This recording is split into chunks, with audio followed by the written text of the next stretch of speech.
श्री गणेशाय नमः। Gaudy true channel में आप सभी का स्वागत है। आज मैं आषाढ़ कृष्ण गणेश संकष्टी चतुर्थी व्रत की कथा आप सभी को सुनाऊंगी। आषाढ़ मास के कृष्ण पिंगल संकष्टी चतुर्थी का व्रत बहुत ही कल्याणकारी माना जाता है। इस दिन गणेश जी के कृष्ण पिंगल स्वरूप की पूजा होती है। गणेश जी का पूजन जीवन में सुख शांति एवं समृद्धि के लिए की जाती है।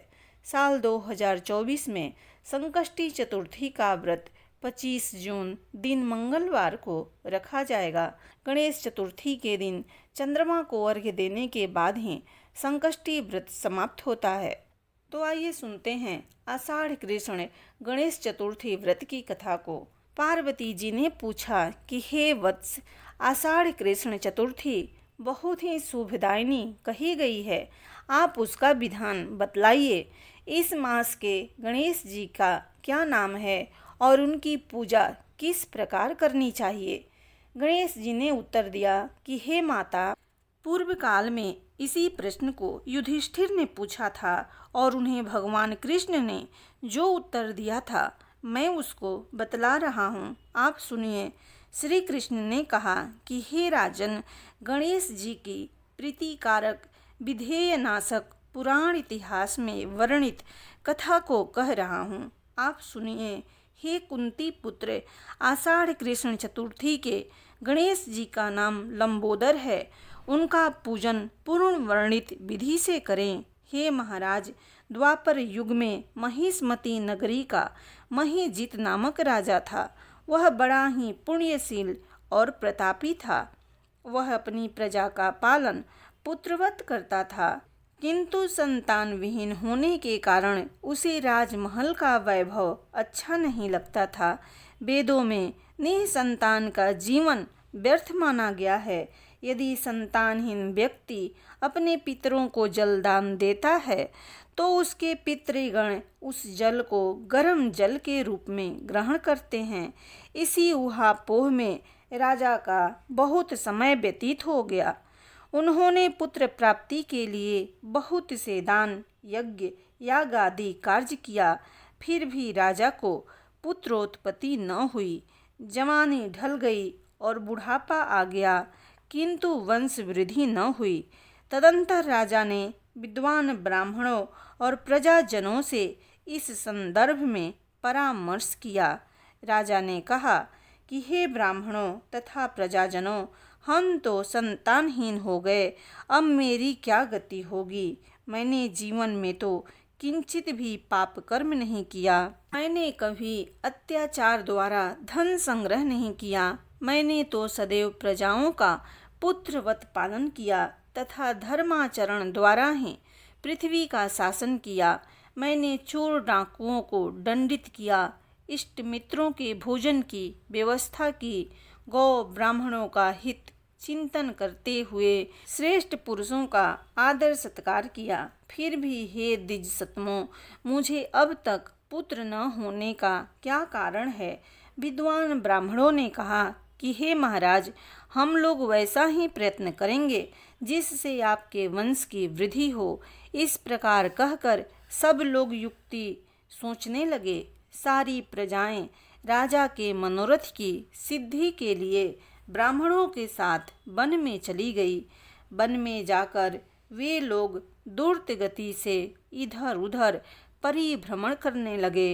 उन लोगों को उसी समय एक श्रेष्ठ मुनि के दर्शन हुए। वे मुनिराज निराहार रहकर तपस्या में लीन थे। ब्रह्मा जी के समान वे आत्मेज, क्रोधजित तथा सनातन पुरुष थे। संपूर्ण वेद विशारद, दीर्घायु, अनंत एवं अनेक ब्रह्म ज्ञान संपन्न वे महात्मा थे। उनका निर्मल नाम लोमस ऋषि था। प्रत्येक कल्पांत में उनके एक एक रोम पतित होते थे, इसलिए उनका नाम लोमस ऋषि पड़ गया। ऐसे त्रिकालदर्शी महर्षि लोमस के उन लोगों ने दर्शन किए। सब लोग उन तेजस्वी मुनि के पास गए। उचित अभ्यर्थना एवं प्रणाम आदि के अनंतर सभी लोग उनके समक्ष खड़े हो गए। मुनि के दर्शन से सभी लोग प्रसन्न होकर परस्पर कहने लगे कि हम लोगों को सौभाग्य से ही ऐसे मुनि के दर्शन हुए।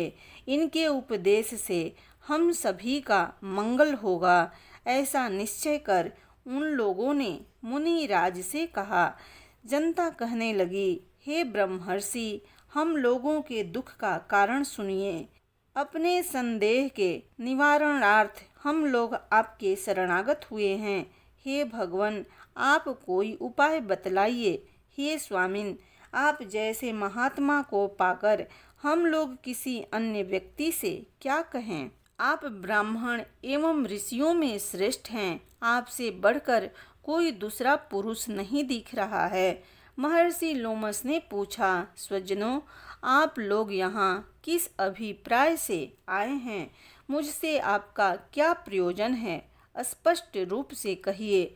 मैं आपके सभी संदेहों का निवारण करूँगा। हम आपके कल्याण की भावना रखते हैं। तपस्वियों की तपस्या केवल परोपकार के लिए ही होती है। प्रजाजनों ने उत्तर दिया, हे द्विज श्रेष्ठ, हम लोग जिस महान कार्य की सिद्धि के लिए यहाँ आए हैं उसे सुनिए। हम महिष्मती नगरी के निवासी हैं। हमारे राजा का नाम महीजीत है। वह राजा ब्राह्मणों का रक्षक, धर्मात्मा, दानवीर, सूरवीर एवं मधुर भाषी है।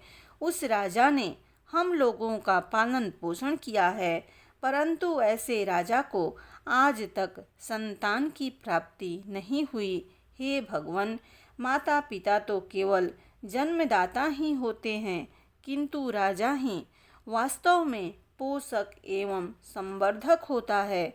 उसी राजा के निमित्त हम लोग ऐसे गहन वन में आए हैं। हे महर्षि, आप कोई ऐसी युक्ति बतलाइए जिससे राजा को संतान की प्राप्ति हो, क्योंकि ऐसे गुणवान राजा को कोई पुत्र न हो, यह बड़े दुर्भाग्य की बात है।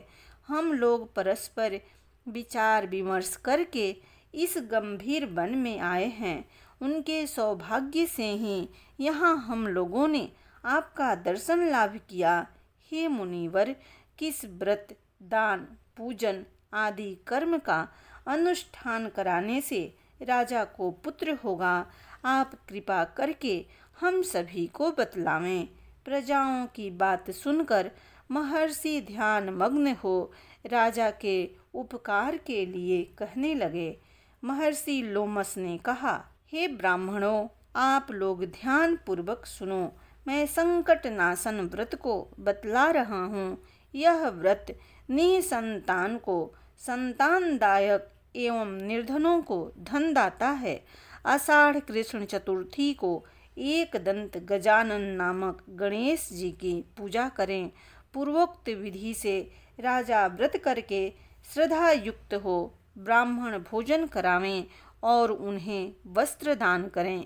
गणेश जी की कृपा से उन्हें अवश्य ही पुत्रोपलब्धि होगी।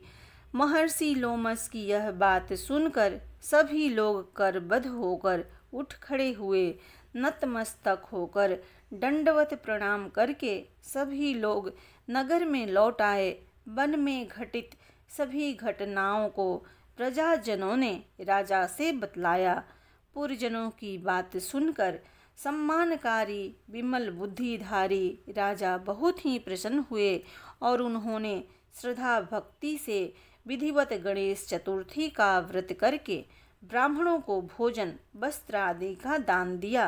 रानी सुदक्षिणा के गर्भधान संस्कार के अनंतर श्री गणेश जी की कृपा से राजा को सुंदर और सुलक्षण पुत्र प्राप्त हुआ।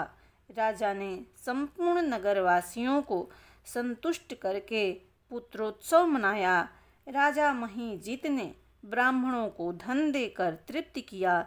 श्री कृष्ण जी कहते हैं कि हे राजन, इस व्रत का ऐसा ही प्रभाव है। जो व्यक्ति इस व्रत को श्रद्धान्वित होकर करेंगे वे समस्त संसारिक सुख के अधिकारी होंगे। श्री कृष्ण जी ने कहा कि हे महाराज, आप भी इस व्रत को विधि पूर्वक कीजिए। श्री गणेश जी की कृपा से आपकी सभी मनोकामनाएं पूर्ण होगी, आपके संपूर्ण शत्रुओं का विनाश होगा और आप अचल राज्य के अधिकारी बनेंगे। हे भूप शिरोमणि युधिष्ठिर, जो पुरुष इस व्रत को करते हैं वे चाहे एकांत सेवी ऋषि हो अथवा विद्वान, उन्हें निर्विघ्न रूप से पौत्र आदि की प्राप्ति होती है। जो मनुष्य गणेश जी के चरित्र को सुनते अथवा सुनाते हैं उन्हें सब कार्यों में सिद्धि प्राप्त होती है। प्रेम से बोलिए गणेश जी महाराज की जय।